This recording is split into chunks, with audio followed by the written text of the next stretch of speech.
Welcome to Before the Score, episode number 15. We're coming to you from a little bit of a different way this week. We're online due to this quarantine. A lot of news happened since the last time we talked to y'all. It was 10 minutes after we found out about the NBA season being canceled. And now the biggest news in the world is Tom Brady is the Tampa Bay Buccaneer. Pablo Hernandez, what are your thoughts on this? Well, Steven, you already said, this is very weird times indeed. If you would have told me that a month ago, that a month later we would all be in quarantine, there would be no sports. I mean, there would be no MLB season, no NHL season, no NBA season, and Tom Brady would be a member of the Tampa Bay Buccaneers. I mean, Crazy. I would have told you you were crazy, you were out of your mind. But honestly, Steve, this is such a huge move, a big move for the Tampa Bay Buccaneers. And honestly, I think it's a remarkable, huge, and a kind of a a shift of the balance in the National Football League. Yeah, Tom Brady going to the Buccaneers is just, if you told anybody that, the sports where we're living in right now is completely backwards. Tom Brady's not a Patriot anymore. Cam Newton just got released. There are no sports. There's nothing on right now. It's just insane to me. And last episode, this episode was supposed to be our MLB preview, our interview with Rich Zeller. Dan, you were supposed to be out of New Jersey for a while. Everything completely changed after our last episode, even like 10 minutes before we started recording. Last time we came to you, I correctly predicted Donovan Mitchell would get the coronavirus, which I think is worth something in our predictions because that's pretty impressive. But yeah, let's focus on Tom Brady here. And Tom Brady as a Buccaneer I think it's an amazing fit for Tom, and I think this team gives him the best chance to win of any team in the NFL. Well, you got to like the contract. I mean, it's only 2 years, $50 million. So pretty much that's a team-friendly deal, right? We're talking about. But also not just that. Look at the players they're going to get in free agency now because everyone wants to play with Tom Brady. Everyone knows once Tom Brady's on your team, you have a chance to win a championship. And then also, it's a culture-changing move. Like when Tom Brady comes in the house, the culture is going to completely change within the Tampa Bay Bucs organization. That's the biggest move that they made is changing the culture, bringing a guy like Tom Brady, having 20 years of experience is ridiculous. All these young players are going to look up to him and they're going to perform better just because he's in the clubhouse. Yeah, I mean, this kind of shocked the whole league because everyone kind of had this feeling that he was going to be back in New England, that him and Bill would kind of sort things out. But I mean, we just kind of expect that because the Patriots have been such a dynasty the past 10, 15 years that you didn't expect it to break up like this. But honestly, if you look back at people like Joe Montana, Brett Favre, Peyton Manning, they all go to different teams. It's really rare, like Eli Manning, to finish your career as the team that you got drafted by. Yeah, like at Phillip Rivers. Yeah. Mm-hmm. Well, it's really weird when you talk about a guy like Tom Brady because he's the Derek Jeter of the Patriots. You know, he's the leader of their franchise, the face of the franchise. I mean, honestly, he was the face of NFL. This guy, when you think NFL, you think of Tom Brady, you think of all his championship wins. So that's why it's so weird. That's why it's very different. But I mean, that's just something where like it's sports, and at the end of the day, you wanna be in the best place that you think you have a shot to win. Now, do you guys think this is a good spot for him? I think this is a great spot for Tom Brady, and I think that the Buccaneers have been building towards this for over the last year, and I think they knew they had a shot at Tom Brady. If you look back at the moves they've made since they got rid of Dirk Cutter, who I never liked as the head coach, they did not re-sign Jameis Winston, which I was not shocked about, and he went out. He had an okay season, threw 30 interceptions, but he still threw 30 touchdowns. We're going to talk about that too. But they hired Bruce Arians, and when he got hired there, I was just so confused because I was like, why would this guy's a great coach. Why would he want to go coach the Buccaneers? But it's obvious now that he had this plan in mind. He can say he didn't know, but Bruce Arians knew if Tom Brady was available, that's going to be his quarterback, and it all worked out for the Tampa Bay Buccaneers. And look at the defense. Their defense last year completely changed. They were one of the best, I think, against the rush. I mean, their secondary needs a little work. They were number one against the rush. Yeah, number one against the rush. Their secondary definitely needs a little bit of improvement. But, I mean, you're adding a guy like Ndamukong Suh just recently. Then you look at the offensive side of the ball. This is probably the most talented group of wide receivers Tom Brady has ever worked with, other than, you have Randy Moss and maybe Wes Welker and like those guys. But when you're pairing Mike Evans up with Chris Godwin, it's just going to be an incredible – he's going to be throwing the ball deep. And I still think Tom Brady has the arm velocity to throw the ball deep and hit guys like Chris Godwin and Mike Evans. And they're going to put up some record years. Right. Now, I like this fit a lot more for Tom Brady personally than I do for the actual Buccaneers roster, how they're constructed. Because outside of Kansas City, Tampa Bay is arguably the best pass-friendly, quarterback-friendly system you can be in. So I think his numbers definitely are going to improve on what he had last year, because everyone saw that last year that he wasn't the same quarterback that he has been for the past 15 years. So I do think he's going to have a little bit better of a year than he did last year. But for the Buccaneers as a team, I don't really get this, because they have a decent enough roster where they can compete with him, but I don't see that team winning a Super Bowl with Tom Brady. If that Patriots team that he came from was more talented than the Buccaneers team, just defensively. I mean, offensively, the Patriots were lacking weapons last year, and it's a big step up this year. But all around, overall team-wise, I think the Patriots had a better roster. Well, Andrew, that's the thing, right? This is a win-now type of move for a team that is not in a win-now type of position. So when you think of Tom Brady, obviously you think of the talent, you think of the player, you think of everything. But I don't think right now he's the missing piece. I don't really think that's the guy that they really needed. Now, I could see them drafting, maybe a quarterback, or them trading for a quarterback, and him kind of playing in the shadows of Tom Brady just to kind of learn and develop. But I just don't see this as a real move. I honestly thought that he was going to go to the Chargers. I thought that's where he was going to end up being. I think that the Buccaneers, though, out of all the teams that were going to go after Brady, like the Raiders and the Chargers, I think that the Buccaneers were the best fit and gave him the best chance to win. It may be in one of the toughest – that's going to be the toughest division in all of football next year. And you get to see Brady and Breeze twice a year. That's going to be exciting. So I'm excited that Brady's a Buccaneer. Another fit. Real quick. Another fit I thought was really good was the Indianapolis Colts. Just their cap space, the moves that they're making defensively, they're going to be a powerhouse. It's just that quarterback. And is Phillip Rivers the type of guy to bring you to the next level? I don't know, because it looks like he's aging. It looks like his prime is past him. It's only a 1-year deal, so it's going to be interesting to see what the Colts do about grooming their next quarterback of the future, since Luck's gone and they've had Peyton for such a long time. So they're always an organization that is built structurally very well, especially with their owner Jim Irsay, who's done a fabulous job with their whole organization since that whole Manning thing collapsed. Yeah, and on the other side, Brady leaves a place that he spent 20 years at. And one of our questions this week, this one comes from Matt Pistonit.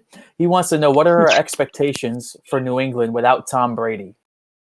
Honestly, I can't even answer that question right now, because we don't know what they're going to do at quarterback. Right now, if they go into the season with Brian Hoyer or Cody Kessler as their starting quarterback, you can't expect them to make the playoffs with that. I mean, you've seen backup quarterbacks play for New England and play out of their minds, like Jimmy G, Jacoby Brissett, and they do fine. But I just don't think the way the New England's structured on offense that they can put up points with a guy like Brian Hoyer. I think the guy that they should pounce on right now is Cam Newton. I mean, if you're the Patriots, you got to look at Cam Newton. Maybe look at him as a 1-year deal, the prove it year, get him down maybe on a discount, 20, 25 million at quarterback. But the team, the defense they have right now is starting to age a little bit, but they're playing in their prime. So you want to get those years out of them. If you go after a guy like Cam Newton, maybe he proves it and you could sign him long-term after. But other than that, I mean, maybe Jameis Winston, but other than that, I don't see the Patriots making the playoffs next year. I'm actually a big fan of their backup quarterback, Jarrett Stidham. And I think that even with Jarrett Stidham at the helm, I still believe the New England Patriots are the favorites to win the AFC East. I am still a Bill Belichick truther. I think Josh McDaniels will adjust that offense to fit Jarrett Stidham or whoever the next quarterback is. I think Stidham will be the quarterback. Maybe this year might be a little early, but at maybe next year in 2021, he'll be the starter. Maybe they sign a 1-year bridge quarterback, or maybe they look to draft one. But I really like Jarrett Stidham, and I think he has a lot of potential for New England. I mean, real quick to respond to that. Yeah, real quick to respond to that, I got to throw out the Buffalo Bills. I think they're in prime position to take over this division. But the Jets, I'd say not next year, but in the coming years, if they were to get rid of Gase, I mean, they're signing all these guys on one-year contracts. So what does that say about Adam Gase's future? You never know. But looking into the future, the Jets are building themselves very well. But right now, I like the Buffalo Bills. Yeah, it's always hard to count out New England in the division because they've won it for so many years in a row. But I think I really can't pick Jarrett Stidham to win the AFC East, especially when Buffalo's on the rise too. If it was 2 years ago with the way the AFC East looked, then sure. But now I think it's a lot more competitive than it has been. Well, Dan, I actually, do kind of agree with you that Cam Newton would be a perfect fit because, like I said earlier, I do think Tom Brady is a guy that should be on a win-now team. The Patriots, they were still really well. Now, I know they kind of collapsed in the second half of the last season, but I still think they have what it takes to be very good team. And behind Bill Belichick, there's no saying what a guy like Cam Newton could do. I mean, I honestly think it would be a great pickup to bring that guy to the Patriots. And it's going to be interesting to see if they do ride the Stidham option and maybe have Hoyer play a couple games, maybe half the year almost, and then go to a guy like Stidham.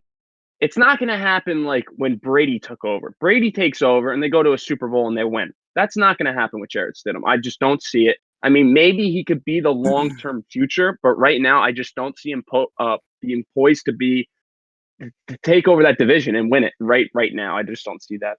Yeah, I would be surprised to see Jarrett Stidham go on some crazy playoff run and beat Patrick Mahomes. I can't see that happening, but I think he could have a good year. Maybe win that division, get a home playoff game. We'll see what happens with that. But you gotta also think that they've always had one of the best offensive systems with Josh McDaniels. But if the way that Brady looked last year and the least the little amount of depth and help he has around him, that's not good for a first year starter and fourth round pick, wherever he was, Jarrett Stidham. He's gonna get killed behind that line. Yeah. Well, this question comes from Trevor Pucciarello, and it also has to do with the Patriots and Tom Brady. He says, who will win another ring first, Tom Brady or Bill Belichick? Anybody want to take that one? I'll take that. Okay, you go, Pablo. Like I said earlier, Tom Brady, a very talented player, but the team around them is just not built to win a Super Bowl right now. And I honestly don't think that Tom Brady has many years left in the tank. So I do think if Bill Belichick stays in the NFL, he absolutely will win a championship before Tom Brady does. I want to go with neither. Because in 2 years with the Bucs, I don't think they're close enough to win within 2 years with a 44-year-old quarterback. So I don't see them winning one in the next 2 years. I'm assuming he's going to retire at age 46, but you never know. But for Bill, I mean, from what I see now, the way they're set up for the future, I'm not that encouraged. I mean, it's hard to count out Bill Belichick, the best coach of all time, but there's nothing on that roster that shows me they can win a Super Bowl in the next 2-3 years. Yeah, I would like to see how the Buccaneers play this year. It's really hard to I think they're going to be maybe a wild card team. They have a very tough schedule. I was looking at the schedule before. So I'd like to see, because this is so short term. This is the last 2 years probably of Tom Brady's career we're looking at here. And if it doesn't go well, if they're not winning the division this year, I don't think that that's going to happen. And going to Bill Belichick, I really don't think he has much time left in the league. Personally, I think he's going to be retiring soon because he knows that those glory days of the Patriots are going to be over. So yeah. I go neither. Out of those two, if I had to pick one, I think I would go Bill Belichick. I just think his team is more likely to get to a Super Bowl again than Tom Brady, the player, is. And I think even if Belichick, I don't think he would ever, as a defensive coordinator, would be the most sought-after coordinator on the market. And if he chooses to be a GM, he could win another Super Bowl that way too, as he's proved that. Yeah. Does that count as the question? As I was just going to say that. I don't think it's not the same. So Coach Bill Belichick and quarterback Tom Brady, I can't really predict them winning a Super Bowl. I think their time is up, both of them. But let's move on to some more football news, because the other big news is Cam Newton was released by the Carolina Panthers. And we actually got two questions about this from PK Patel and Sarah DeLucia. They both want to know, where's the best place for Cam Newton to stay? Well, I think I said it already. I mean, I like New England. I mean, you're looking short term. This guy You look at his peaks, his MVP year, This going guy. 15-1. Yeah, this guy This Pablo guy says right that all the here. time. This guy. This guy, he has the potential to bring this Patriots team to the Super Bowl. Has the potential to beat the Kansas City Chiefs as long as everything gels together. And with Belichick, I doubt that anything would be a problem going with Cam Newton. I think short term, he should be looking at short term 1-year deals and in that 20 to 25 million range at a little price discount. And I think the Patriots is the best option right now. Yeah, I mean, I think I would agree with you with the Patriots, but aside from that, two teams stick out to me that could use him now and would be decent fits. I think the Chargers would be a good fit for him. I mean, they don't have the greatest offensive line, but they have weapons. So, I mean, he can escape the pocket. He has great mobility. He can kind of make up for some of the things they lack on the offensive line. And another team that I see as a fit is Chicago. I mean, I don't think they're going to get him because they just got Nick Foles and they have Trubisky. But I think fit-wise, they're have enough of a need at quarterback that I think they should have went after him just because I think they have some decent weapons on offense and a good defense. Honestly, Andrew, I do kind of agree with you, and I do agree with Dan, but I'm going to spin it around. I personally think that Cam Newton would fit perfectly on a team like the Los Angeles Chargers. I just think, the team is not too old. They're kind of like about to be right where they need to be in terms of a contender. So I really do think that would be a good spot for him. Personally, I'm going to have to go against all you guys because my favorite landing spot for Cam Newton is the Miami Dolphins. I think that the Miami Dolphins are built the best to handle Cam Newton. I think Brian Flores would get the most out. And I think that a backfield of Cam Newton and Jordan Howard, by the end of the game, you're not going to be able to walk, much alone tackle them. Those guys are two hard-running players. And I think Cam, if he had Devontae Parker to throw the ball to, he'd be jumping for joy.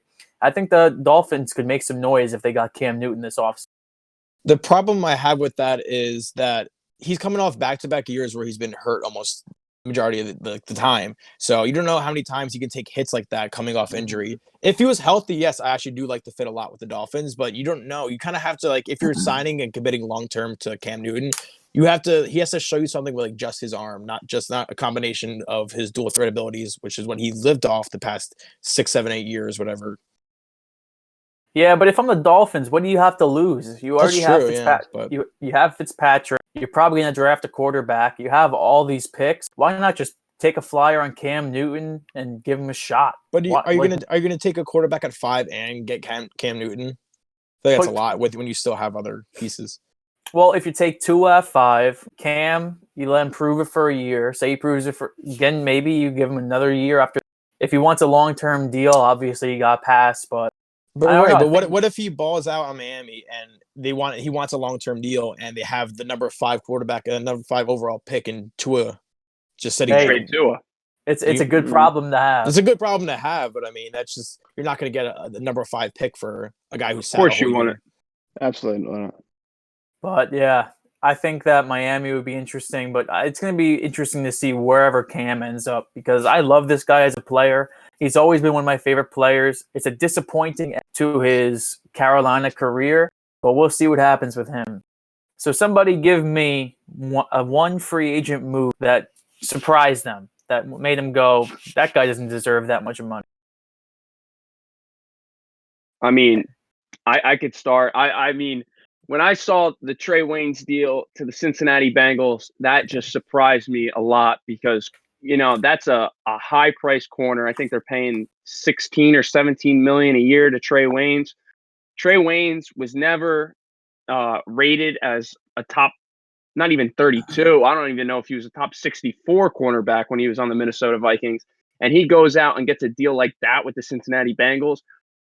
I'm a little nervous about his future career and what the Bengals are doing because they have a lot of cap space and they're spending this big money on guys like that.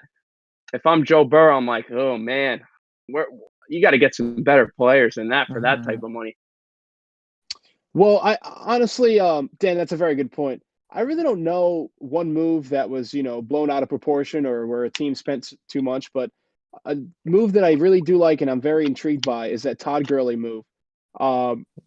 Todd Gurley, bro, this guy has so much left in the tank, and you just give him an opportunity, you give him the ball, and this is somebody who's really going to surprise you. Honestly, I don't know why a team, would just give up on a guy like this. He's going to come back. You see, I have something to say about the Gurley move right there. And Todd Gurley 2 years ago on the Atlanta Falcons, he would have made them the best team in the NFL. Todd Gurley now, I do not like the fit on the Atlanta Falcons at all. This guy cannot be a starting running back anymore. He's too injury prone. The Atlanta Falcons are going to end up starting Ito Smith at the end of the year because Gurley can't stay healthy. I think Gurley would have been better off going to a 2 running back system, splitting carries with somebody, and coming on later in the season. Obviously, he still wants to be that starting caliber running back, but I just don't think that knee will ever hold up for him. But one move that really made me shake my head, and this is the most maligned position in all of football because these guys, it's hard for them to adapt, and when you get a good one, you want to pay him. And I liked this guy in free agency. I wanted my Giants to sign him, but just the money and the years he got, I'm glad we did not give him that contract, and that's Joe Scope from the Cleveland Browns. He's now on the Jacksonville Jaguars. 5 years, over $40 million. 5 years for a linebacker is a long time. And I like the deal we gave to Blake Martinez, 3 years, $30 million. It's an easy.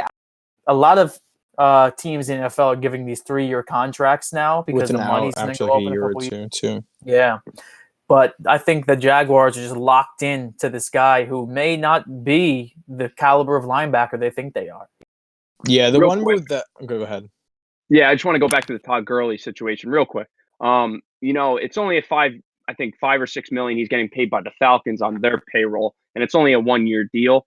But I think the Falcons really messed up getting rid of Tevin Coleman. I thought that was their running back of the future, behind Devontae Freeman. He was playing well. He was a change of pace back. And now you see him when he was on the 49ers. He's a very good running back. I think they should have stayed with him. Yeah, you make a good point there. But another move that really surprised me, not that I think he's a bad player and that he shouldn't have got that money, but it's a lot what they gave up for him. That's Amari Cooper. If my memory serves me right, he got a 5-year, $100 million deal. That's 5 years of $20 million a year for a wide receiver. When they have cap problems, they're letting people go like Byron Jones because they can't pay them, and they're paying a receiver $20 million. So I thought that was a little interesting. And the funny thing is, wait till Dak gets that contract because Dak's going to get paid by the Cowboys. If it's 33, 35 He's million at least a year, 35. it's going to happen. Yeah. The Cowboys should have just traded for DeAndre Hopkins. Yeah, we give him Amari Cooper. He's making less money, and he got a 4th-round pick. Well, he's going to want to restructure his deal, though. Let's talk about that move real quick because Bill O'Brien is a complete con artist, and he needs to be run out of the Texans organization. I don't know how this guy has GM powers and how he's keeping them after this move. I'm shocked. Yeah, I'm shocked, too. I don't even think he should have an opportunity to go back to Penn State. That's how bad he is. He's underperformed with this team. You have Deshaun Watson, one of the brightest quarterbacks in the league. You're pairing him up DeAndre Hopkins, and he still can't make it work. That's on the coaching staff. Giving him GM powers is absurd. He's got to get out of town. Yeah, when he was signing that trade slip to hand into the NFL, he should have been signing his letter of resignation. I don't get what he's doing. He has one of the best young quarterbacks in Deshaun Watson, and he completely obliterated that offense. That offense is not going to be close to what it looks like without DeAndre Hopkins. That's just such a big loss for such a young quarterback to have to go through with still, even though they got Laramie Tunsil, it's still not a good offensive line. That I just don't know what he's doing in Houston. Yeah, Deshaun Watson, he's one of the brightest young quarterbacks in the whole league, and he's one of my favorite players in the whole league. And the Texans just don't deserve him. Like him going to the organization was a blessing, and they have not built a good team around him. Yeah, it's disappointing because this guy's a Super Bowl caliber quarterback. Looking on the other side of it, good job for the Arizona Cardinals getting them that cheap. Kyler Murray, you're really giving them some weapons now. Here we go. You're restructuring that offensive line. In a few years, Arizona, they're going to be a dangerous team. I don't know, even next year, I mean, they might not be a playoff team, but the offense is going to be really good. Kenyon Drake looks phenomenal in Arizona. Yep. You have DeAndre Hopkins. You have one of the best offensive systems in the league, like schematically wise.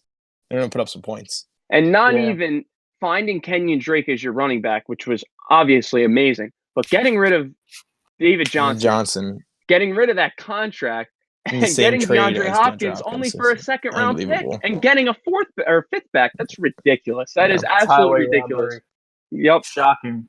He's still getting paid less money per year than Amari Cooper. He's head and shoulders better receiver than Amari Cooper. Yeah, Hopkins probably the best receiver in the league, I would say. Yeah. So those deals don't come along too often. But I think everybody was in a collective agreement that the Texans got completely fleeced by the Arizona Cardinals. But let's move on. You guys are all wearing your baseball stuff. Today was supposed to be opening day. We have a little bit of baseball news. And for us Mets fans, it's not good news. Because if there is a season this year, Noah Syndergaard will not be partaking in it. And this was just completely debilitating to hear. I couldn't believe that this guy has to get Tommy John surgery. There's no baseball going on at all right now. He has to get this news comes out. This is a complete thing that would only happen to the Mets. Well, Steven, I understand. I'm going to take it from here. I understand I'm the only Yankee fan in this group. Get it out of the way. Before the score. So call him a scrub already. Noah Syndergaard, right? Him and I, we have not seen eye to eye. We have not gotten along in the past. He blocked you on Twitter. He currently has me blocked on Twitter because of something that he did. You know, he threw behind Chase Utley. I thought that was something that he should have never poked the bear. He should have never. He should have never. I want to interrupt you because you're the one who's rooting for every Astro to get beamed this year. So that's different. That's different. Oh yeah, that's different. It's one different. guy broke a leg. One guy cheated. He almost killed Truman Tejada. No way. Yeah, it wasn't on purpose. What? Are we gonna have this argument now? I don't think we should. Look. I don't think we should. 5 years too late on this argument. Look. I don't want to get into this, right? He plays hard. Chase Utley plays hard. He's one of my favorite players. This is a Chase Utley He slid hard into second base to try to break up a double play. He did not slide hard to try to break somebody's leg. Obviously, when you play, it's not the intention. Anyway, so I'm not going to talk about that. I agree with that, but he slid late. He slid very late. Let's circle back here to Noah Syndergaard. Okay, Noah Syndergaard, I understand that he is a tremendous talent. He potentially has a stuff to be a top 5 type of pitcher in the major leagues. But the thing is with Noah Syndergaard, I feel like he's more of a thrower than a pitcher. He tries to throw too hard. His mechanics are, he doesn't really move too much, so I really don't see that being a problem. But the problem is with him, he tries to throw too hard, and he thinks he can pitch more innings than he can, and it's just a lot of wear and tear on the elbow. Now, when you look at an injury like this, right, I personally don't think it's that big of a deal, only because we really don't know the state of the MLB, and we really don't know the state as to when, these games are going to end up being played. So let's say the season doesn't end up starting until mid-July or beginning of August. God, I hope not. That really means you only really miss a few months and partially. Actually, is Noah Syndergaard? He's a free agent, isn't he? No, he's not. He's one more year. Yeah, one more year. So it's really just going to hurt him, contract-wise, going into his free agent year next season. I really don't think it's going to be that big of a deal. I kind of actually have to agree with Pablo here. I mean, we don't know the current state of the MLB, what's going to happen. I mean, they're looking for, June 1st, but they're going to need a whole 3 to 4 weeks before that in training. So you can't really expect the season to start till mid-July, which is terrible to even think about, but that's probably what's going to happen. So he's out for half the year on a free, basically, because the season's not happening, which isn't a big deal. But going back to the actual injury, you got to expect it. The guy's throwing 99, 100, 95 mile per hour sliders. He's that big. He's throwing that hard all the time. In this day and age, I'm not even surprised. No, yeah, I agree with that, but this just sucks for the Mets and Mets fans because of course this is one of the more promising years they've had since they went on that goofy World Series run. And it just sucks that not only is he going to miss this year when we do eventually start playing games, but this is going to impact his 2021 season as well, which is his last year as a Met. It's hard to come back from Tommy John in the first year and pitch well. So likely he's not going to be the same pitcher that we saw in 2015 and 2016 ever again in the Mets uniform unless they bring him back. Yeah, like Dan said, it's not really a surprise. It's just more of a disappointment. But as Pablo said, I don't think it's as big of a deal as people make it out to be because of this shortened season. And also because the Mets have a great contingency plan. They planned well. They have a lot of depth when it comes to starting pitching.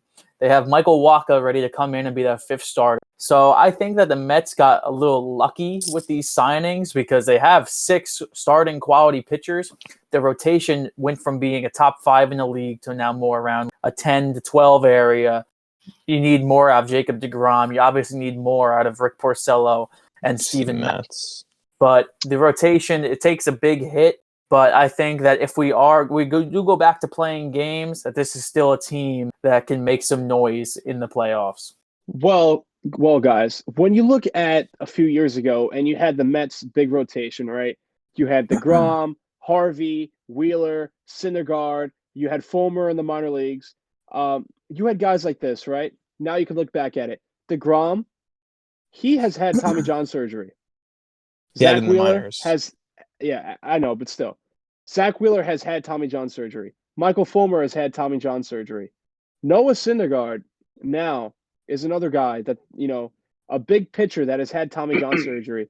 This is just the trend in Major League Baseball.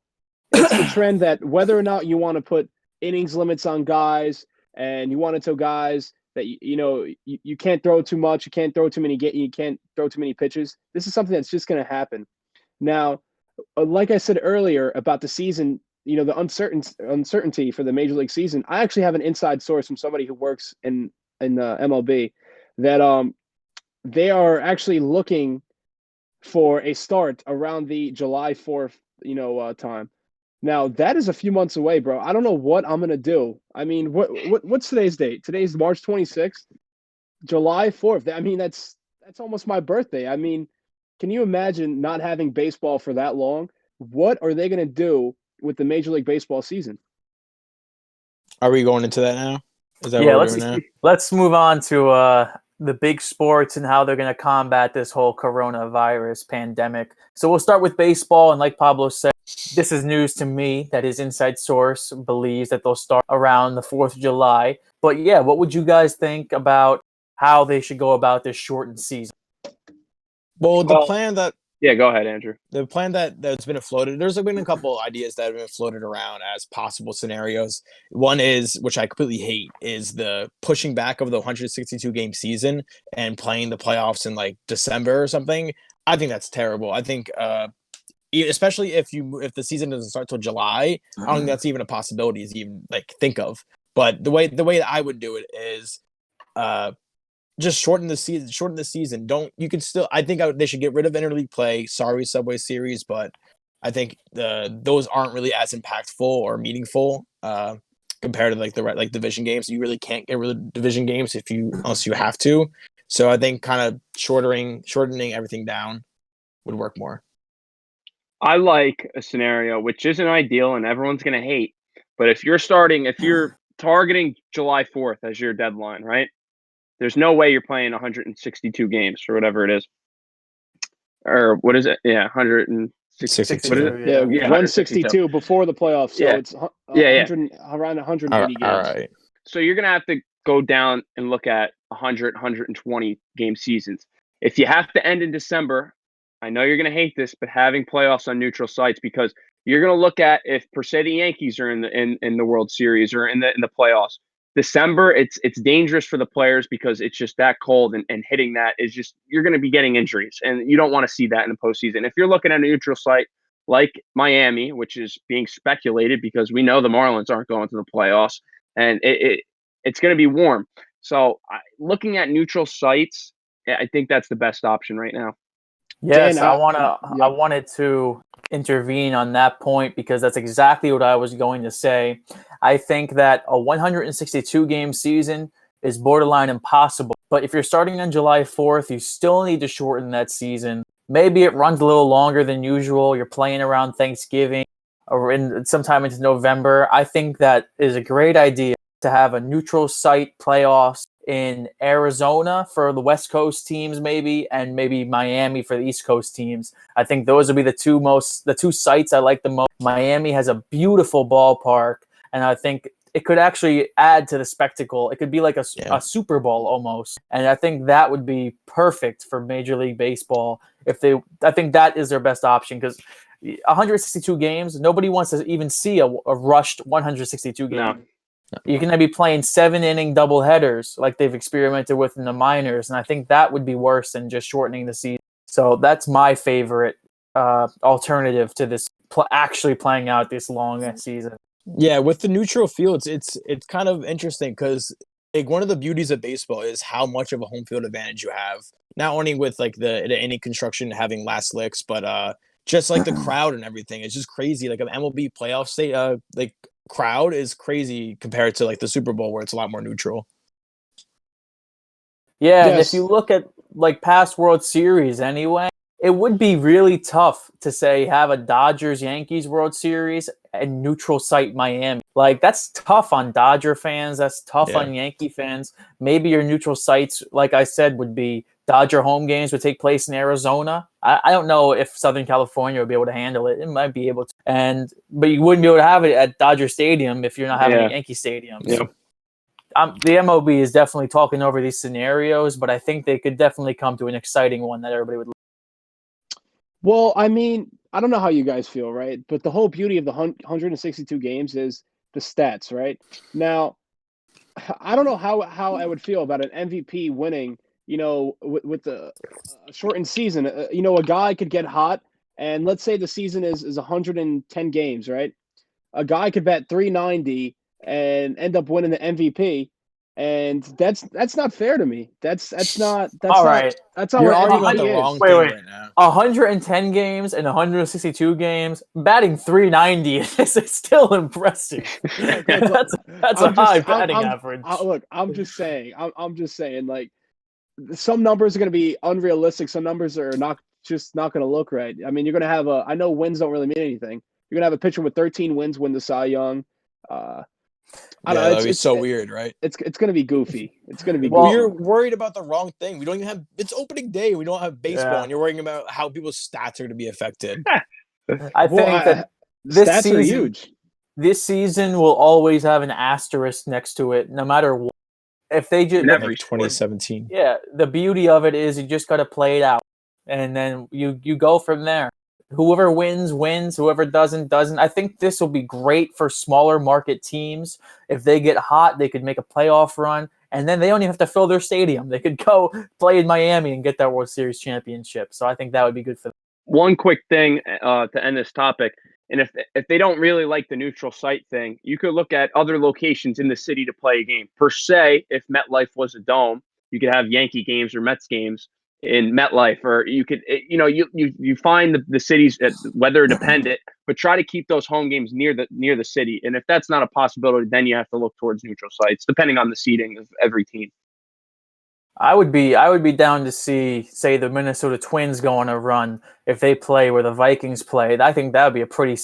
If they could trick out the stadium, I think that'd be a good idea. I like that idea. Pretty cool. Of course, also a lot. New York, you're screwed though. Most a lot of cities don't have like a dome that can. I know you can play baseball in. But domes are usually in the worst weather. Well, not exactly, but in the worser weathers, that's where the domes are going to be. But not all. Yeah, well, moving on from the MLB, you have other sports also trying to figure out how to finish their season, like the NBA, who the last time we were on this podcast, we found out they're canceling their season, and we still don't really know what's happening next with them. So what do you guys think the NBA should do about the rest of their season? Well, the NBA is going to have a tough decision because you have teams that are fighting for to get into the playoffs. And if they skip straight to the playoffs, a lot of teams are going to get cheated that way. So there's been talks about having tournaments, like 3-game series, 1-game win it all, wild cards. They're going to have to figure out something spicy to do, if they're going to go straight into the playoffs. Or they could try to, get around 20, 25 more games, and depending on when the season's going to start. But either way, people are going to have a problem with it. But same thing with the NHL. People are going to have a problem with it because there's teams that have played more games that are in higher positions than teams that are right there but haven't played 3 or 4 more games like the team above them.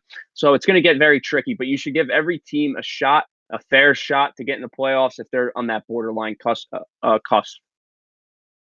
Yeah, I have to agree, and I am going to relate this to the NHL because I think that the NBA and NHL are basically in the same exact whatever that one will do, the other will do, and it's the NHL following the NBA's lead.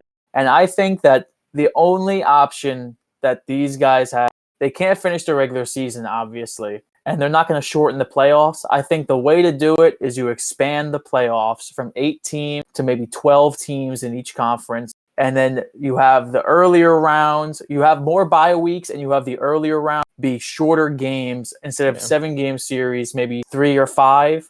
And it's just the only way to do it that's fair. Because the NHL, you have teams like the Rangers, the Islanders, the Winnipeg Jets. They're all right on the bubble, either looking in or looking above by 1 point and maybe a game in hand. And the NBA, you have teams like the Pelicans who are only 3 games out, who it's clear that they could make a run, and it's clear that they would be a contender. And if they got stuck in the playoffs, they could maybe even upset somebody. So I think that these guys have to. The only option is to expand these playoffs, and they'll think of something. I'm not in charge of that, so I'm not gonna propose any ideas. But just expand the playoff, shorten up the games, and I'm sure everybody will be happy with it.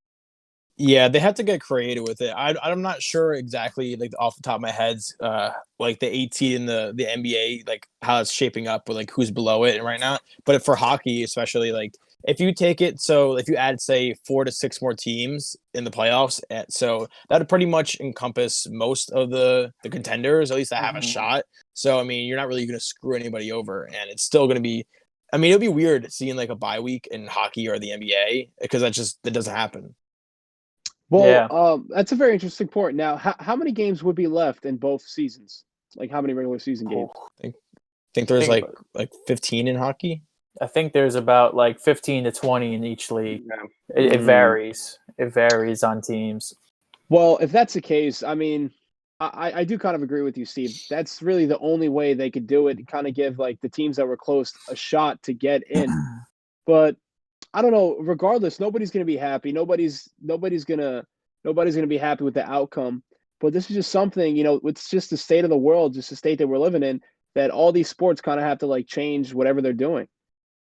Yeah, and it's going to be weird looking back on this time in our history of sport. And it's going to be interesting to see how this ends up affecting the future of sports. Yeah. Because I know the NBA, per se, has already spoken and thought about if their season goes late this year, having the season start on Christmas from now on and then going from there. So I think that would be an interesting way to see how the lasting effects of this goes on. And if that happens, because you can't just end one season, a month later start the next one. It just would never happen. So if you give those guys 5 months off, come back on Christmas, and if that's the new start time, I don't know. I kind of like that idea, but I would like to know how we're gonna do that. There's not enough information out there. Yeah, that takes away the shine of baseball, I feel like, a little bit, because then you have, in June, you're having the NBA playoffs and the Stanley Cup, and then baseball has all that time till September when football starts.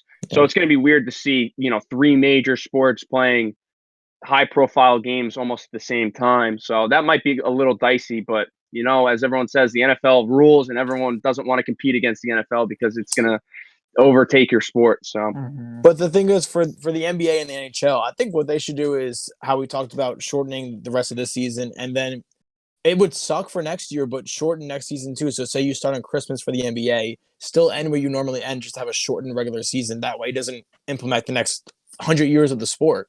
Yeah, I prefer that idea, but there are so many ideas being kicked around that everything is changing by the minute. And another thing that I wanted to add is just think about how crazy this summer of sports is going to be, because you're going to have all at one time happening. It's going to be the NFL preseason, the finals, the NBA and the NHL, and then the MLB in this midst of this crazy shortened season that they have to finish. So it's going to be interesting to watch that. It's going to be, you're not going to leave your TV. Yeah, hopefully that'll make it worth it. Yeah. So it may suck now, but I think later in the year, we're going to be thankful we have all these sports. We're going to appreciate it a little more. I mean, 2020 definitely, regardless of what champion or, whether they win on a shortened season or whatever, it's going to be a year that you will forever look back at and it's going to be a year that we will never forget. Good luck to the 100%. people. Good luck to the people making the schedules, because there's going to be so many conflicting things that are going on at the same time. Yeah, and I really hope that this ends up going away, and we don't get I know I've heard about a second wave happening once they let the floodgates open and everything. I just hope that we can get back to some sense of normalcy with sports pretty soon. Yep. Until then, though, it's going to be tough. But we had a little bit of sports news today. This one comes from the UFC round. And this guy, I'm a big fan of his, but he can't seem to stay out of trouble. It's Jon Jones, and he just got another arrest on his record here. Dan, what's wrong with my man, Jon Jones? Man, John, I've always disliked him because I've always been a Daniel Cormier supporter. But recently, since DC's been out of the sport and watching John, he changed his life, what we thought. I mean, we really thought that this guy really changed his life, and he was going on these title runs, and I was becoming a fan. Then you get news like this, and the UFC is not even going on, and this guy's dealing with a DWI. It's just did he really change his act? He's been preaching that he's a religious man now, and things aren't going to happen like they used to. And then something like this happens. It's just so saddening to see. Because when you look at the legacy of Jon Jones, that's one of the first things you're bringing up is all the off the octagon issues that he has, and it's just terrible to see. And hopefully, we could get past this. I don't know what John has to do to get people's trust back, if he ever will get people's trust back. But maybe someone else comes up from the ranks, beats him, and he's a nobody anymore, and he's just out of it. We'll see. Yeah, the saddest thing for me about this is just it really seemed like he finally had his act together. And he was finally he was fine, he was clean, he was fighting good. He got his mojo back. Because even when he came back the first time and fought Ovin St. Preux, he didn't look that good. That was an ugly fight. And then after that Cormier fight, you realize that he really did have his mojo back. Yeah. And now I hope this doesn't start a dwindling downward spiral to Jon Jones' the rest of his career, and I hope that he's able to right his ship, because it seemed like it was, and he had us all fooled. I hope it wasn't all fake, and I hope it wasn't all for show. Well, yeah. When you look at something like this, alcoholism is a disease. Alcoholism is a sickness. I mean, this is not something that you could just get over overnight. You need serious help, and if it's something that has happened to this guy, previous times, I do think that it's something that it has completely never left him. I really don't know if I can really explain that, but he's never gone away and gone to a different place in his life. Now, honestly, this is borderline Odell Beckhamitis, but I'm gonna lay off of him because I don't know what he's going through right now. So I think a guy like this, you just have to pray that he gets better and that he sees a light and that he's able to recover from all this. Yeah, and switching topics, but staying with the UFC real quick, I just want to say something. So April 18th, we have Khabib versus Tony Ferguson. Hasn't gotten canceled, but they've canceled every single card up until this card. That card's in 3 weeks. Dana White says that fight's happening. He's looking to add fights to that card. It's not going to happen in Brooklyn. There's no way it's going to happen in Brooklyn, because New York, Cuomo, he is not going to let an event like that happen. So we're gonna have to see if they fight in some underground cage in Africa or something. Or Africa. In Russia. Yeah. No, it is funny because in South America. Dana White said he's looking for places outside the U.S. even. So he's not gonna leave any stone unturned in finding a place for this fight to happen. I don't care if this fight takes place in some guy's basement. This fight needs to happen, and we need to see it. We need something. The only time we ever see this fight. It's been 4 times they've tried to schedule this fight, and it doesn't work out. Dana is making sure it's not a 5th time. And for the sports world, I mean, we saw the UFC after every sport canceled. Before the UFC canceled their sport, we saw a fight night on ESPN, and a lot of people were watching that and had no idea who's fighting. Now you're looking at a magnitude of this card going on during all this coronavirus. They will have the biggest ratings probably they've ever had, because everyone just wants to see something happen. So Dana White, looking at the money, it's a perfect opportunity. We'll see if it happens. Well, guys, honestly, Dan, I absolutely think that you are 100% right. And when you look at a UFC, it's not a WWE. It's not a type of sport that you need to have fans in attendance. This is something where you just have one guy in the cage, another guy in the cage, and you just have them beat each other up. And that's it. That's what you have to do. Just fight each other and beat each other up. And we as fans, we as sports fans are so thirsty, so eager, so hungry to see any kind of sports. So this would be a fantastic move. Now, does it happen in New York? Does it happen in wherever it's going to happen at? No. But does it get done? I do think it does get done. Yeah, I got to agree with you with that. And I've been watching Australian football where they're punting the football from the middle of the field and play still going on. Like, that's the only thing to bet on and watch right now. We are so hungry. We need to watch something, and I really hope something, can make something happen. I don't know, man. Yeah, well, Pablo, you mentioned the WWE for a quick second there. I want to bring that up. I want to switch gears, talk about wrestling real quick before we finish up on our question. So the WWE, obviously, WrestleMania is coming up, and that's going to be not this Sunday, but the next Sunday, April 4th. And I think that this is the best opportunity. I wanted them to postpone WrestleMania, but everybody is going to be tuned into watching this because, like Dan said, he just needs something to watch, and Vince McMahon sees that, and he wants that money. And of course, I know, Pablo, I see you shaking your head. You don't think that this is WrestleMania is meant to be with fans. It's meant to pay off these giant storylines, and it's meant to create WrestleMania moments. This is going to be good enough. They have no other choice but to have this pay-per-view on next week. There's nothing else they could do. And they already have it recorded. Everything's already set in stone. No spoilers have hit the internet yet, though. I hope nothing hits the internet because we're having our prediction show next week. I think that the WWE and All Elite Wrestling, they have done a great job throughout this quarantine period since they've had to have shows with no fans. And I know you don't think the WWE has had a great job, so let's hear. All right. Well, Steve, number one, WrestleMania should not be happening. I don't care what anybody has to say. A WrestleMania in front of no crowd, a WrestleMania that is recorded, a WrestleMania that is on a span of 2 nights is just going to be a travesty. It's going to absolutely be the doom that it's going to be the worst thing that Vince has ever done. I don't know if anybody can just get that on their head. This WrestleMania is going to suck. It's going to be horrendous. Now, there hasn't even been a build. Literally, there's been no build. When you look at Raw, when you look at SmackDown, all they've been doing is just playing these meaningless matches and then just showing like reruns of old things that we've seen. I mean, we've seen old WrestleMania matches. We've seen the Elimination Chamber match, the women's Elimination Chamber match, which nobody cared about to begin with. We saw a Royal Rumble match. We saw just stupid things that don't have to do with storyline progression. They're not doing anything to progress anything. Now, I don't think this should be happening. I honestly think that, personally, if it were up to me, I wouldn't even have Raw or SmackDown. I would just postpone it, cancel it, just not even have it. Because if you're not going to take it seriously, why should I? Now, when you look at something like All Elite Wrestling, last night's show was not all there.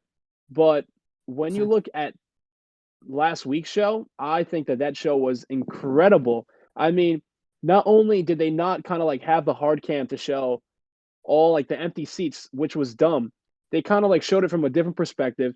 They had the heels on the one side of the arena, and they had the faces on the other side of the arena. They actually used their talent as fans, which is something, honestly, it's pretty genius and something that WWE should have thought about. Now, they also had guys debut. They had, the Exalted One, Brody Lee, formerly Luke Harper from the Wyatt family. You had him. You had Matt Hardy come out. I mean, this is somebody who was just completely buried, completely misused in World Wrestling Entertainment. This is somebody who's going to bring back his Delete gimmick, and he's going to bring back all his aura back to All Elite Wrestling. And personally, Steve, I don't want to ramble, but this WrestleMania is going to be atrocious. Now, here's where I think you're wrong, because one of the things WWE does best, better than any wrestling company in the entire world, is make great promos, and they know how to market. That's their thing. They create incredible video packages. I think that if WWE takes this WrestleMania, they have over a week. It's all done now. All WrestleMania is over with. They are home. There's nobody allowed at the Performance Center. Thank God. WrestleMania is done. And if they will take each match, you'll be able to pick the best matches and put them on wherever you want. So there's no Brock Lesnar, Roman Reigns from WrestleMania 34 going on. It would be Ronda Rousey's tag team match as the main event. I think if WWE takes a more cinematic approach, because everybody knows it's already recorded, and if you use different camera angles, you maybe even put a score behind some of the match, maybe use special effects, get creative. I think this could be a really awesome event. And it's not going to be the WrestleMania we know or we're used to, but it doesn't mean it still can't be a great product.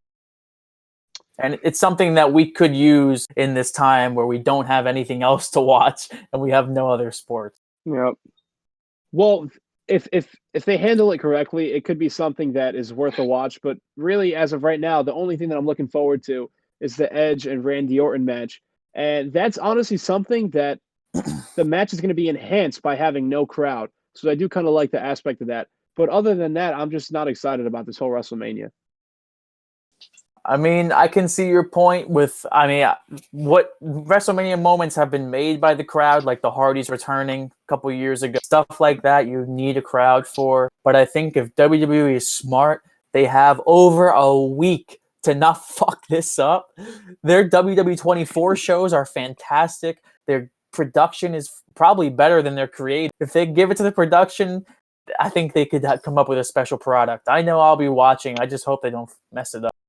But let's move on to our questions here. We have a lot of them. We answered some of them already. We're gonna go through these real quick.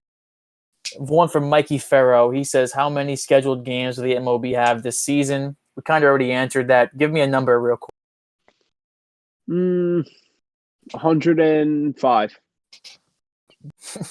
That's optimistic. I think it makes sense. It would be easy just to do it in half. I think 81. Yeah, I go 81. Yeah, you convinced me. 81. I like the way that sounds. 81. That's smart. Half of everything.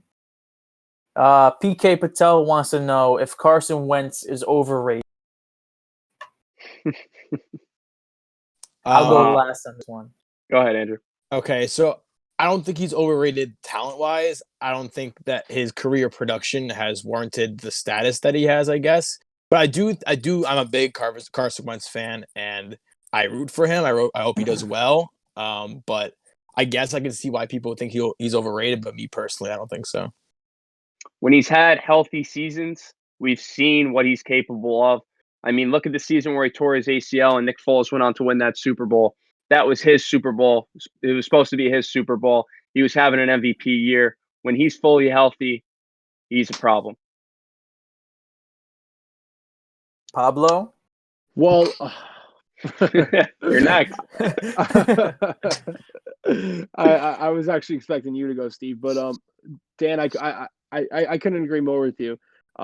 If he plays to the capability that he has, he's going to do just fine.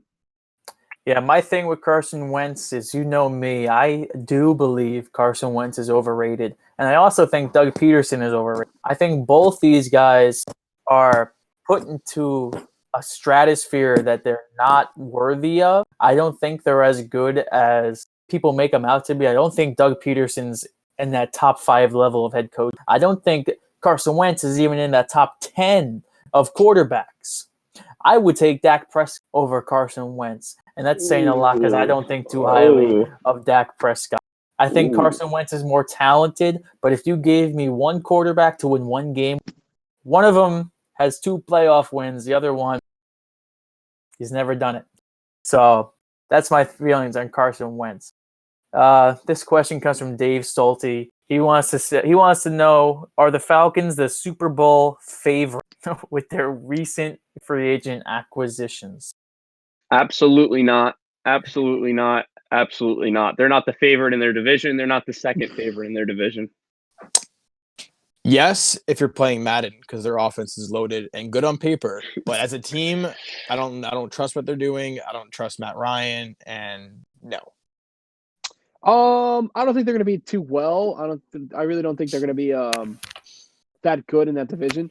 But don't sleep on them because I do think that some of their guys could get hot and perform, above their level capacity. The Atlanta Falcons will not win more than 6 games next year. That's my answer to that question. Ryan Swanton says, how do you feel about Miami potentially hosting the World Series? We kind of already answered that one. Paul Mila says, who are your top GM candidates when Gettleman is fired after the next? So we know his thoughts on the Giants offseason with that one. I have a bombshell. Bill Belichick. Yep, Bill Belichick. Here we go. Listen, if the Patriots miss the playoffs, he's had enough. He realizes he doesn't want to coach with these crap quarterbacks that he has, and Gettleman gets fired after this year, then who knows? I have a question for Paul Milo. Would you rather have Dave Gettleman or Bill O'Brien? I think I'd rather have Dave Gettleman, honestly. That's a pretty easy question. But yeah, Bill Belichick, it didn't say who's realistic. It said who's my top choice. Bill Belichick would be my number one if choice. He's on that list, yeah. Yeah. Sarah DeLucia wants to know, what's the Olympic event we're most bummed about not getting to see in 2020? I got to go swimming. I mean, I think that's the most entertaining Olympic sport. Katie Ledecky is an amazing swimmer. She was poised to win almost every gold medal. And then you look at the Michael Phelps era. I mean, it's just the most exciting aspect to watching the Olympics, in the Summer Olympics at least. I'll go with basketball. Steve, you go next because right now I'm going through this list. All right. Well, yeah, I like swimming. Like Dan said, swimming has brought some great moments, like the Michael Phelps 8th gold medal swim, whatever it was. But I agree with Andrew. Basketball is my favorite in the Olympics. Team USA always kicks ass. I would have liked to see who they chose for their team this year. If LeBron would have made another appearance, or if next year maybe he'll make another appearance. Yeah. I would love to see what happens with their team whenever the Olympics does take place, which young players they choose, who they end up killing in the first couple of rounds. You see these funny countries from Europe who have no business being on the same court as LeBron James, and they lose like 100-40. It's funny to watch. So, yeah, I'll go with basketball.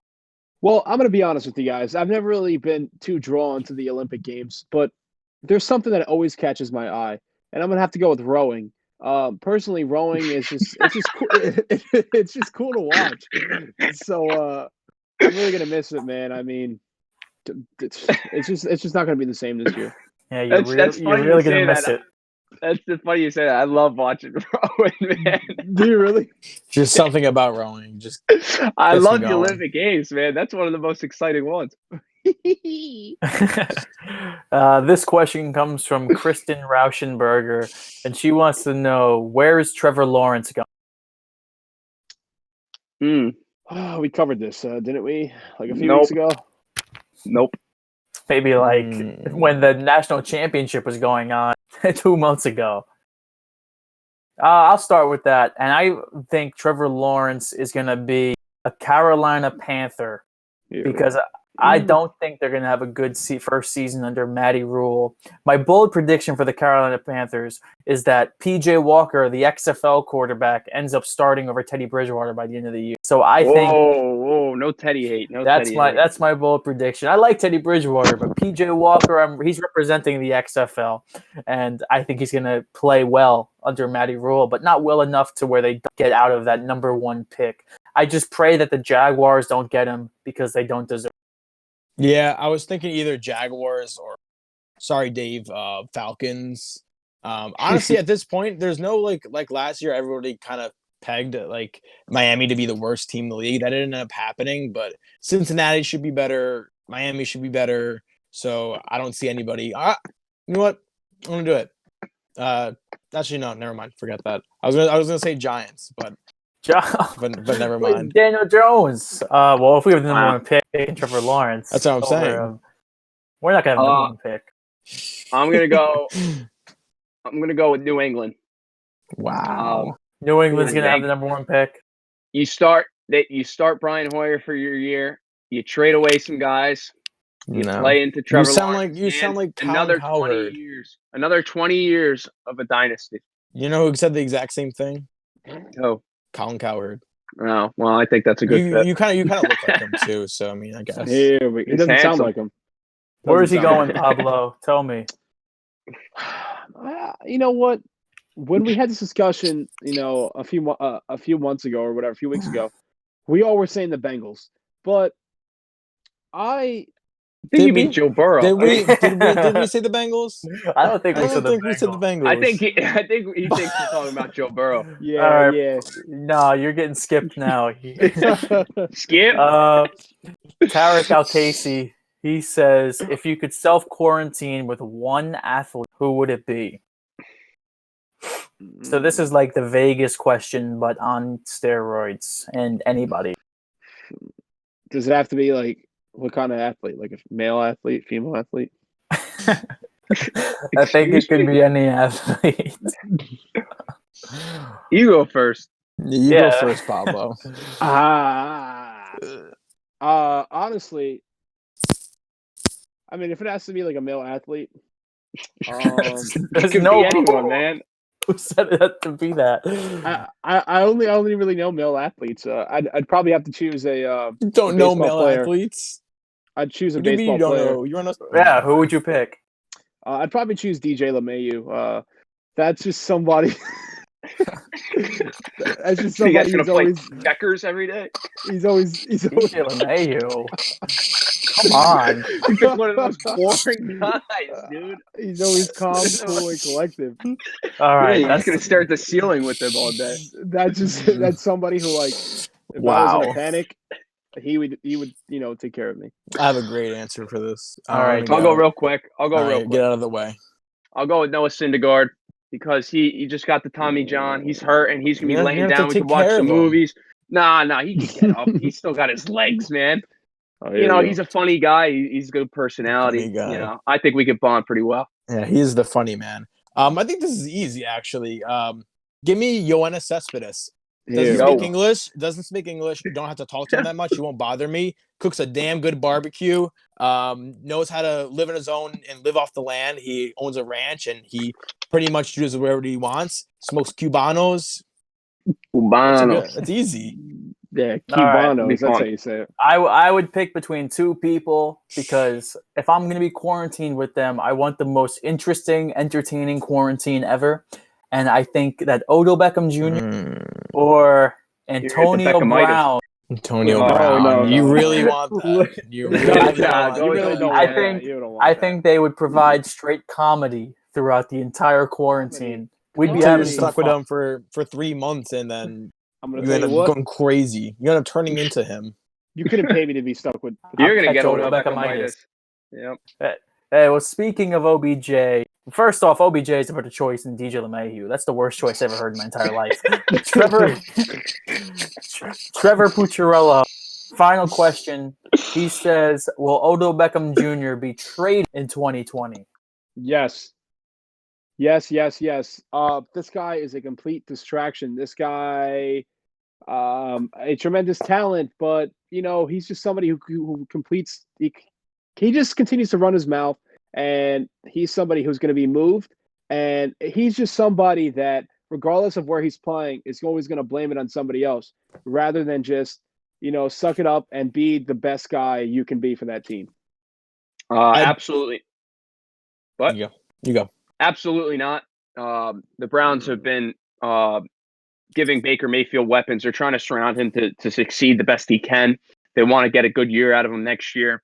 You look at retaining a guy like Kareem Hunt, signing a guy like Austin Hooper, and if you're going to trade away your best receiver for maybe a third-round pick at this point, his value's only gone down. We could argue, So there's absolutely not the contract's not that bad. Looking at what Amari Cooper just got, you got to keep him.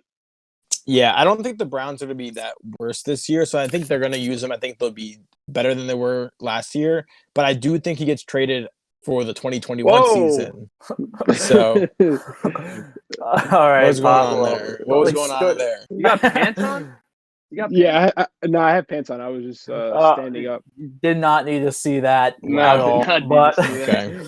I think that Odell Beckham Jr., the 3 words to describe a Odell Beckham Jr. trade, and that's return on investment. And the Cleveland Browns will have gotten nothing for their investment if they trade Odell Beckham Jr. this season. Yep. So I think at the least he'll be playing with them this entire 2020 season. I think 2021 may be a different story because he has less years on that giant contract. And who knows what the season he has. But if they wanted to trade him now, I don't think they would get more than a 3rd-round pick, if that. Yep. If that. If that. So that would be, I think it would be very similar to what the Steelers were lucky to get for Antonio Brown from the Raiders. So I think it would be something like that if they were to trade him, but I just can't see it happen.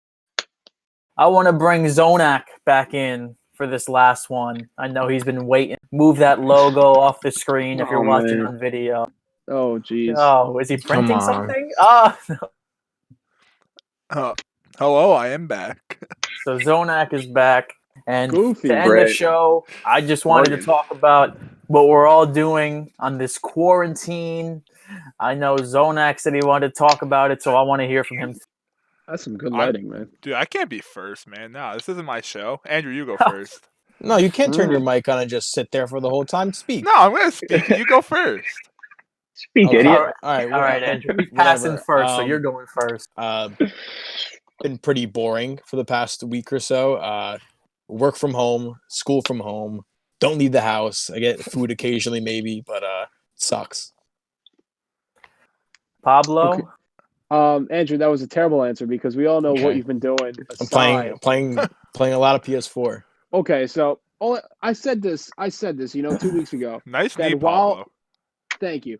That while all this mess was going on, at least I had MLB The Show to kind of take my mind off of things.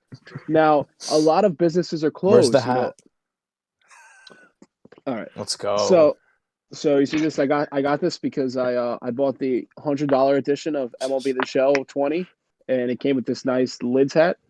Okay, so a lot of businesses are closed. There, a lot of people are out of jobs. A lot of people aren't at work.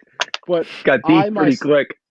But I myself, I have just been fortunate to have the type of job that I have, where I am kind of like a essential personnel that while a lot of people are home not making money, I have to go to work whenever, and I can't just stay home, which is it's a blessing and a curse because I would love to stay home and I would love to be safe and protected from all this this sickness and disease thing that's going on, but it's something where I got to do my job for the community, and I got to do my job. I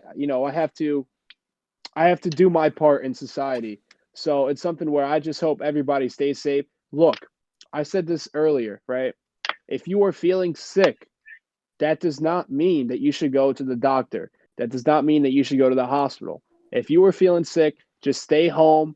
Honestly, if you get worse, then go get treatment. But if you're just not feeling all that well, don't go to the hospital and risk yourself being, exposed to somebody who is really sick. All right, Dan, what are you doing during this quarantine? Playing some Xbox. That's all. Connected. That's all. That's all, folks. All right, Zonak, you want to go, or do you want to? No, I'll go. So, I've pretty much been doing the same as Pablo. I work 4 days a week now. Pretty much just drive around, not really having that much contact. Drive around. Hey, man, staying at home gets boring. Just like Dan, I have this Switch. Oh, that's fire. I have this. No. I don't know what you just showed me. My PC. Oh, here we go. Nice. And It runs the show. And pretty much just been playing Call of Duty and driving around. Pretty much. Oh, nice. Just wasting gas. Thanks. Yep. and drinking seltzer. No, that was last week. I have not drank this week yet. Andrew, I need to get something off my chest, right? Why is it that whenever everything's back to normal, gas is so high? When we're on the road, gas is so high. But now, since nobody could leave the house, gas is at $1.90, $1.95, $2. They gotta make money. It's crazy. Yeah. They need people to get gas. Yeah. This whole world is like backwards. We're in a twilight zone. Yeah, well, my quarantine, you guys have all used the same word, and just like that, it's been boring. I've been running so much that my fucking feet hurt. I think I ran 3 miles today. I ran a mile yesterday, 2 miles the other day. I don't even keep track anymore. I just keep running. I'm lucky because I have dumbbells at my house. I can still work out. You are lucky. I It know takes one to use one. a lot of people have posted creative workouts online, so I'm happy that I at least have that. And besides that, I just watch a lot of movies, watch a lot of TV, and I know school's online, so I've been doing that. So I actually just watched. I was so excited for this movie. I was very excited to watch the movie Midsummer, and I thought it was going to be fantastic. And when I tell you this movie, it was shot beautifully. I thought the trailer was awesome. This movie was horrible. Horrible. Don't recommend, huh? What was it even about? You're asking me because I still don't know after watching it. Very disappointed. If you've watched it, you gotta let me know your thoughts because Zonak almost just fell, and that movie was just so bad. But I think that's all we got here for episode 15. I hope we were able to entertain you guys for about an hour 20 minutes because we know that we need it. Stay safe, stay home. If you got to work, stay healthy, and come back next week because I think this is a new setup for the next couple of weeks before the score episode 15.